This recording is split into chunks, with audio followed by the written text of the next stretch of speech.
नमस्कार दोस्तों, स्वागत है आपका मेरे चैनल गोविंद गोपाल में फिर से एक बार। दोस्तों आज इस वीडियो में हम बात करेंगे शिक्षा मित्रों की एक खबर को लेके। वैसे तो वो खबर बहुत ही अच्छी है, लेकिन उसका कितना प्रभाव भविष्य में रहेगा इस बात पर आज हम इस वीडियो में चर्चा करेंगे। शिक्षा मित्रों को लेके ये अपडेट इसलिए भी है क्योंकि पिछली कई वीडियो में हमने आपको बताया है कि जब से सुप्रीम कोर्ट के द्वारा 60% कट ऑफ लगाया गया है उन्हें तृतीय शिक्षक भर्ती में, तब से शिक्षा मित्र बहुत ही ज़्यादा निराश है, क्योंकि उन्हें लगता है कि उन्हें तृतीय शिक्षक भर्ती जाने के बाद अब शायद उनके पास और भी कोई मौका नहीं है जो वो शिक्षक बन सकें, क्योंकि अगली भर्ती पता नहीं कब होगी। जैसे सुप्रीम कोर्ट ने कहा कि अगली भर्ती में सरकार उनको मौका दे सकती है, लेकिन इसके लिए उन्हें 1 वर्ष का इंतजार करना पड़ेगा या इससे अधिक समय लग जाएगा, कुछ नहीं कहा जा सकता है, जिसकी वजह से उनके अंदर निराशा भरपूर मात्रा में भर चुकी है। एक तरह से कह लीजिए कि इस समय से शिक्षा मित्र बिल्कुल पूरी तरह से टूट चुका है।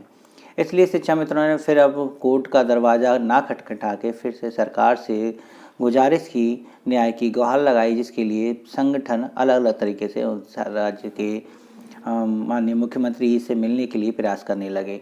आपको बताया था कि अभय कुमार सिंह जी भी प्रयास कर रहे थे।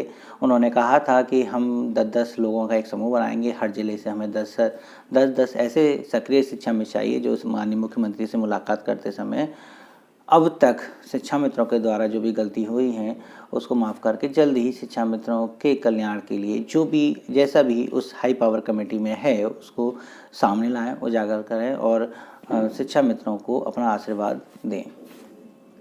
साथ ही हम आपको बताएं कि हृदय दुबे जी ने भी कहा था कि हम पत्रों के माध्यम से भी माननीय मुख्यमंत्री जी को पत्र भेजकर शिक्षा मित्र अपनी गलती मानेंगे या माफ़ी मांगेंगे और आगे फिर से वही बात की हाई पावर कमेटी की रिपोर्ट सामने आए, शिक्षा मित्रों के भविष्य में क्या लिखा है, क्या उनके कल्याण के लिए माननीय मुख्यमंत्री जी ने सोच रखा है, उसको पाने के लिए, उसको सामने लाने के लिए हृदय दुबे जी भी अपना प्रयास करेंगे। तो ये दोनों ही प्रयास कर रहे थे, लेकिन पत्र जिस तरह से भी गए हैं बाई पोस्ट कोरियर के माध्यम से, उसके दूसरे पक्ष पर यानी अभय कुमार सिंह जी ने माननीय मुख्यमंत्री से तो मुलाकात नहीं हो पाई, लेकिन उन्होंने अभी जो सोशल मीडिया के माध्यम से पता चला कि उन्होंने उप मुख्यमंत्री डॉक्टर दिनेश कुमार शर्मा जी से मुलाकात की। उन्होंने शिक्षा मित्रों की समस्याएं भी जो हैं उनके सामने रखी, उनको अवगत कराया कि इस समय शिक्षा मित्र सुप्रीम कोर्ट के आदेश के बाद पूरी तरह टूट गया है और आपकी तरफ बहुत ही ज़्यादा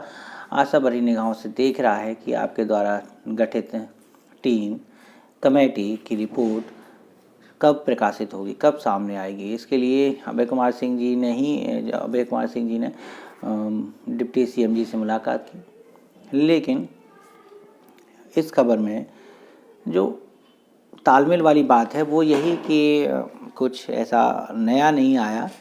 नए कि हम कहें कि इस बार उन्होंने कुछ खास तौर पे कहा है, जैसा सुनते आते थे वैसे ही इस बार भी कहा है कि जो भी भला होगा इसी सरकार के द्वारा होगा। ये सरकार जल्द ही शिक्षा मित्रों के अच्छे भविष्य की घोषणा करेगी, बताएगी कि उनके लिए क्या है। हाई पावर कमेटी की रिपोर्ट जल्दी आप सबके सामने आ जाएगी। ये सब बातें उन्होंने कहा है। जो भी पोस्ट थी उसमें सब कुछ ठीक था ऊपर तक कि हाँ चलो वो मिले हैं, मुलाकात की है, फ़ोटो भी आया, सब डिटेल दी। उन्होंने कहा कि शिक्षा मित्रों को 12 महीने का मानदेय मिलेगा, लेकिन वो शिक्षकों की भांति हर वर्ष महंगाई भत्ता के साथ बढ़ता रहेगा। तो यहाँ पर ये दो बात चीज़ हो गई कि 12 महीने का मानदेय और हर वर्ष महंगाई भत्ता के अनुसार उसमें बढ़ोतरी, ये तो होगा। लेकिन जो आखिरी उसमें लिखा हुआ था पोस्ट में, उससे हम बिल्कुल सहमत नहीं हैं, इसलिए उस बात का हम बिल्कुल भी समर्थन नहीं करते हैं। उसमें नीचे लिखा था, अब एडिट करके लिखा या अभय कुमार सिंह जी ने लिखा कि मानदेय 32,000 होगा। देखिए एक तर्क के तौर पे भी सोच सकते हैं कि मानदेय 32,000 नहीं हो सकता है। मानदेय 32,000 क्योंकि आज जो 69,000 शिक्षक भर्ती में 60% कट ऑफ ला के शिक्षा मित्र अध्यापक बना है, उसकी सैलरी 34,500 से स्टार्ट होगी और शायद 36, 37, 38 जो भी बनेगी उसकी बनेगी। तो आपको लगता है कि एक शिक्षक इतनी कट ऑफ लाने के बाद, लड़ाई लड़ने के बाद जो सैलरी पाएगा उसके बराबर मानदेय शिक्षा मित्रों को दिया जाएगा?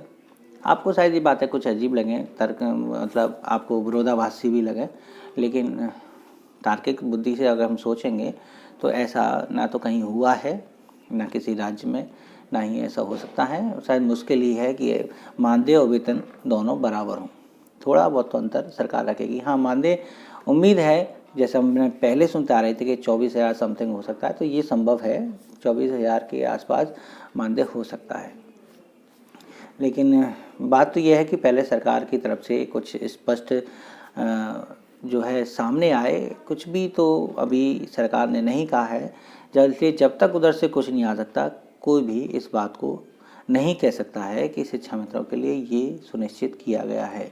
अब तक लवलेश शुक्ला रहे हों, चाहे और ऐसे नेता रहे हों जो नियत वेतनमान एरियर 2017 से अब तक का एरियर दिलाते रहे हों, सबको परख लिया है शिक्षा मित्रों ने। सबकी बातों की कितना प्रभाव रहा, क्या परिणाम रहा, सबको भुगत चुके हैं शिक्षा मित्र, सब जान चुके हैं। आज की डेट में शिक्षा मित्र अपने आप में इतना समझदार है कि शायद अब वो किसी की बातों में नहीं आएगा। फिलहाल ये है कि मीटिंग हुई है और उनकी तरफ से उम्मीद जगी है शिक्षा मित्रों के लिए, तो उम्मीद के सारे ही दुनिया आगे बढ़ेगी। शिक्षा मित्र भी उम्मीद रखें, निश्चित तौर पर इसी सरकार के द्वारा ही इसी वर्ष कुछ ना कुछ शिक्षा मित्रों को जरूर मिलेगा। आप हमें नीचे कमेंट करके ज़रूर बताइएगा कि आपको आपके जो है क्या विचार हैं, क्या संभावना आपको लगती है, नीचे कमेंट करके हमें ज़रूर बताइए।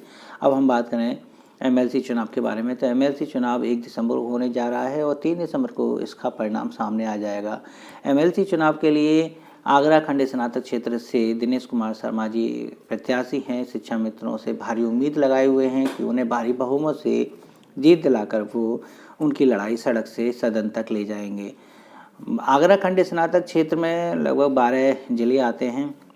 ये 12 ज़िले कौन से हैं? ये 12 ज़िले हैं आपके अलीगढ़ से आगे एटा, मैनपुरी, इटावा, कन्नौज, औरैया, आगरा, मथुरा और इधर हाथरस, औरैया, फर्रुखाबाद और एक आध और होंगे भाई, जितने हैं ये करीब ये जो हैं वो ज़िले हैं जो आगरा खंड स्नातक क्षेत्र से आते हैं। यहाँ दिनेश कुमार जी प्रत्याशी के तौर पर हैं। ये अकेले ही एक ऐसे मात्र प्रत्याशी हैं जो बेसिक शिक्षा विभाग और स्व-वित्तहीन विद्यालयों से हैं। तो दोस्तों बस ये थी आज की अपडेट। हम ऐसे ही अपडेट आपको देते रहते हैं, बेसिक शिक्षा से जुड़ी खबर आपको देते रहते हैं।